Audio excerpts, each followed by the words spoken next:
الحمدللہ رب العالمین والعاقبۃ للمتقین الصلاۃ والسلام علی سید الانبیاء والمرسلین اما بعد فاعوذ باللہ من الشیطان الرجیم بسم اللہ الرحمن الرحیم وبالوالدین احسانا صدق اللہ العظیم وصدق رسولہ النبی الکریم الامین ان اللہ وملائکتہ یصلون علی النبی یا ایہا الذین آمنوا صلوا علیہ وسلموا تسلیما بآواز بلند الصلاۃ والسلام علیک یا سیدی یا رسول اللہ وعلی آلک واصحابک یا حبیب اللہ۔ دنیا سے بے نیاز کیا ہے تیرے نام نے یا رسول اللہ، دنیا سے بے نیاز کیا ہے تیرے نام نے، مجھ کو بچائے رکھا ہے درود و سلام نے، اور تعریف جو کر رہا ہوں میں خیر الانام کی، عزت بلند ہوتی ہے میرے کلام کی، اور قبر میں تشریف لائیں گے حضور عادت بنا رہا ہوں درود و سلام کی۔ اب جس کا یہ عقیدہ ہے کہ قبر میں تشریف لائیں گے حضور، بآواز بلند پڑھے الصلاۃ والسلام علیک یا سیدی یا رسول اللہ وعلی آلک واصحابک یا حبیب اللہ، الصلاۃ والسلام علیک یا سیدی یا رسول اللہ وعلی آلک واصحابک یا رحمۃ للعالمین۔ جیسا کہ آپ سب اس بات سے بخوبی آگاہ ہیں کہ آج ہم سب یہاں ممانی جان مرحومہ کے سال ثواب کے لیے محفل سجائے بیٹھے ہیں۔ اللہ کی بارگاہ میں دعا ہے کہ اللہ ان کے صغیرہ کبیرہ گناہوں کو معاف فرمائے اور انہیں جنت الفردوس میں اعلیٰ اور رفیع مقام عطا فرمائے۔ سامعین عزیز وقار، جس موضوع پہ لب کشائی کرنے کا موقع ملا اس کا عنوان ہے والدین کے ساتھ احسان کرنا۔ بارش ہوا تے بدل سب دی اپنی تھاں ہوندیے، بارش ہوا تے بدل سب دی اپنی تھاں ہوندیے، دھوپ بھی باوئی چنگی لگدی، چھاں تے پھر چھاں ہوندیے، بین پرا ابا پتر سارے رشتے ودیاں نے، پوری دنیا گھوم کے ڈٹھا ماں تے آخر ماں دیئے، ماں تے آخر ماں دیئے۔ سامعین عزیز وقار، انسان کو اپنے والدین کے ساتھ حسن سلوک کرنے کی تلقین کی گئی ہے۔ اللہ رب العزت نے ارشاد فرمایا کہ تم میرا شکریہ ادا کرو کہ میں نے تمہیں اس دنیا میں پیدا کیا، تمہیں اس دنیا میں پیدا کیا اور تمہاری تربیت کے لیے اس اسباب پیدا کیے، اور پھر اس کے بعد اپنے والدین کا شکریہ ادا کرو کہ جو تمہارے اس دنیا میں آنے کا سبب بنے۔ اور حضور نبی کریم بھی والدین کے ساتھ حسن سلوک کی تلقین کرتے رہے، اور ماں کو اولیت دی گئی، فضیلت دی گئی کیونکہ وہ بچے کے ساتھ مشقتیں اٹھاتی ہے۔ اسی طرح حدیث میں ماں کے لیے 3 درجے اور باپ کا 1 درجہ، اس کا مطلب یہ نہیں کہ باپ کی فضیلت کم ہے، اس کا مطلب یہ نہیں کہ باپ کی فضیلت کم ہے۔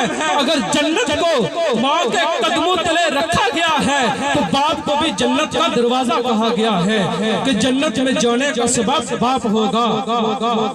سامعین عزیز وقار، مخلوق میں جتنے احسانات والدین کے اپنی اولاد پر ہیں اتنے احسانات اور کسی کے نہیں۔ کیونکہ جب بچہ ہوتا ہے وہ اپنے والدین کے جگر کا ٹکڑا ہوتا ہے۔ میرے اور آپ کے پیارے نبی حضرت محمد مصطفیٰ صلی اللہ علیہ وسلم نے ارشاد فرمایا، اپنی پیاری بیٹی سیدہ فاطمہ کے بارے میں ارشاد فرمایا کہ فاطمہ تو بضعۃ منی، کہ فاطمہ میرے جگر کا ٹکڑا ہے۔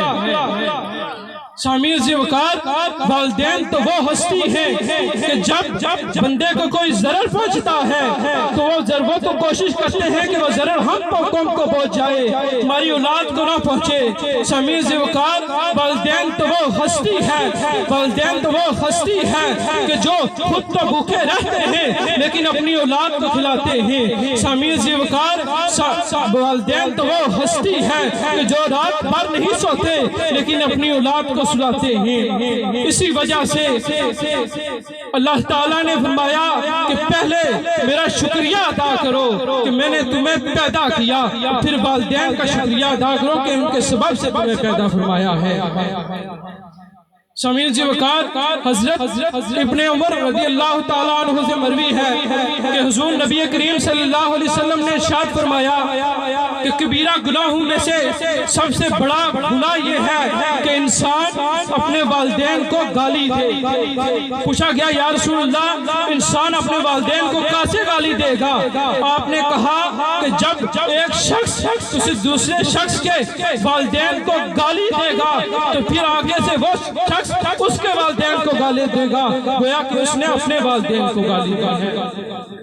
سامعین ذی وقار، قرآن میں تو فرمایا اللہ رب العزت نے کہ ماں باپ کو اف تک نہ کہو، اب ان کو جگڑنا، ان کو مارنا، پیٹنا یہ تو بہت بڑی بات ہے، اللہ نے تو فرمایا اف تک بھی نہ کہو۔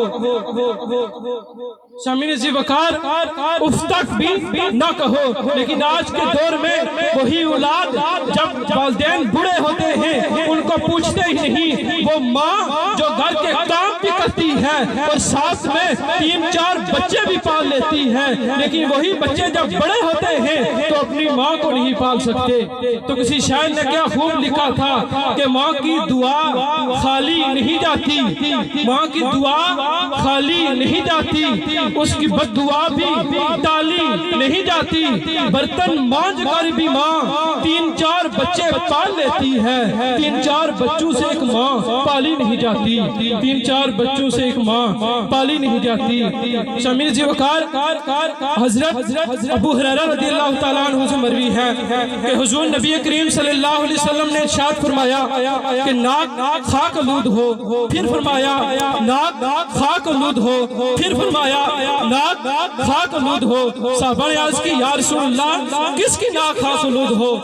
حضور نبی کریم نے فرمایا جس نے اپنے والدین کو بڑھاپے کی حالت میں پایا پھر ان کی خدمت کر کے جنت حاصل نہ کر سکا، اس کی ناک خاک آلود ہو۔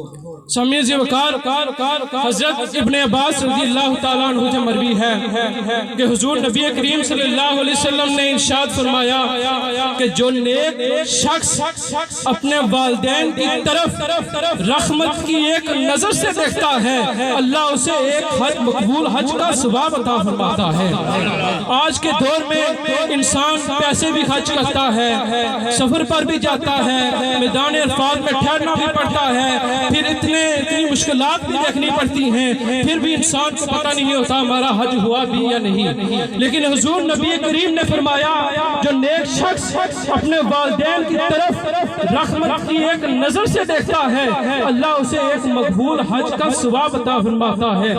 پھر صحابہ نے عرض کی یا رسول اللہ اگر انسان دن میں 100 مرتبہ دیکھے، پھر آپ نے فرمایا اگر انسان دن میں 100 مرتبہ اپنے والدین کے چہرے کی طرف دیکھے اللہ اسے ہر نظر کے بدلے ایک مقبول حج کا ثواب عطا فرمائے گا۔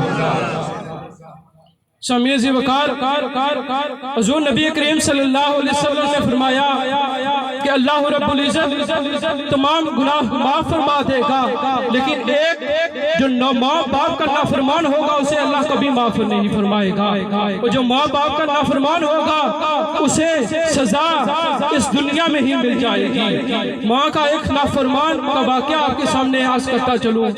حضور نبی کریم تشریف فرما تھے کہ ایک آدمی آپ کی خدمت میں حاضر ہوا اور آ کر عرض کرنے لگا یا رسول اللہ ایک آدمی قریب المرگ ہے، موت کے قریب ہے، لیکن اسے کلمہ پڑھایا جا رہا ہے، کلمہ نہیں پڑھ رہا۔ حضور نے کہا نماز پڑھتا تھا، عرض کی یا رسول اللہ نماز پڑھتا تھا۔ آپ اٹھے صحابہ اکرام بھی آپ کے ساتھ چل پڑے. جب اس شخص کے پاس پہنچے آپ نے اسے کہا پڑھ لا الہ الا اللہ. اس نے کہا یا رسول اللہ میری زبان پر کلمہ جاری نہیں ہو رہا. پھر جب سب ماجرا پتا چلا حضور کو بتایا گیا ماں کا نافرمان ہے. کہا اس کی ماں زندہ ہے. کہا یا رسول اللہ زندہ ہے. کہا ماں کو بلا کر لو. جب ماں آئی آپ نے کہا یہ تیرا بیٹا ہے. کہا یا رسول اللہ میرا بیٹا ہے, میرا نافرمان ہے. آپ نے فرمایا کہ تو اللہ اور اس کے رسول کو گواہ بنا کر کہہ کہ تو نے اس کو معاف کر دیا ہے. سامعین ذی وقار ادھر ماں کی زبان سے معافی کے کلمات نکلے, ادھر اللہ نے اس کی زبان پر کلمہ جاری فرما دیا. سامعین ذی وقار آج ہمیں بھی سوچنا چاہیے کہ کہیں ہم بھی اپنے ماں باپ کے نافرمان تو نہیں. اللہ تبارک تعالیٰ کی بارگاہ میں دعا ہے کہ اللہ ہمیں والدین کے ساتھ احسان کرنے کی توفیق اور ہمت عطا فرمائے.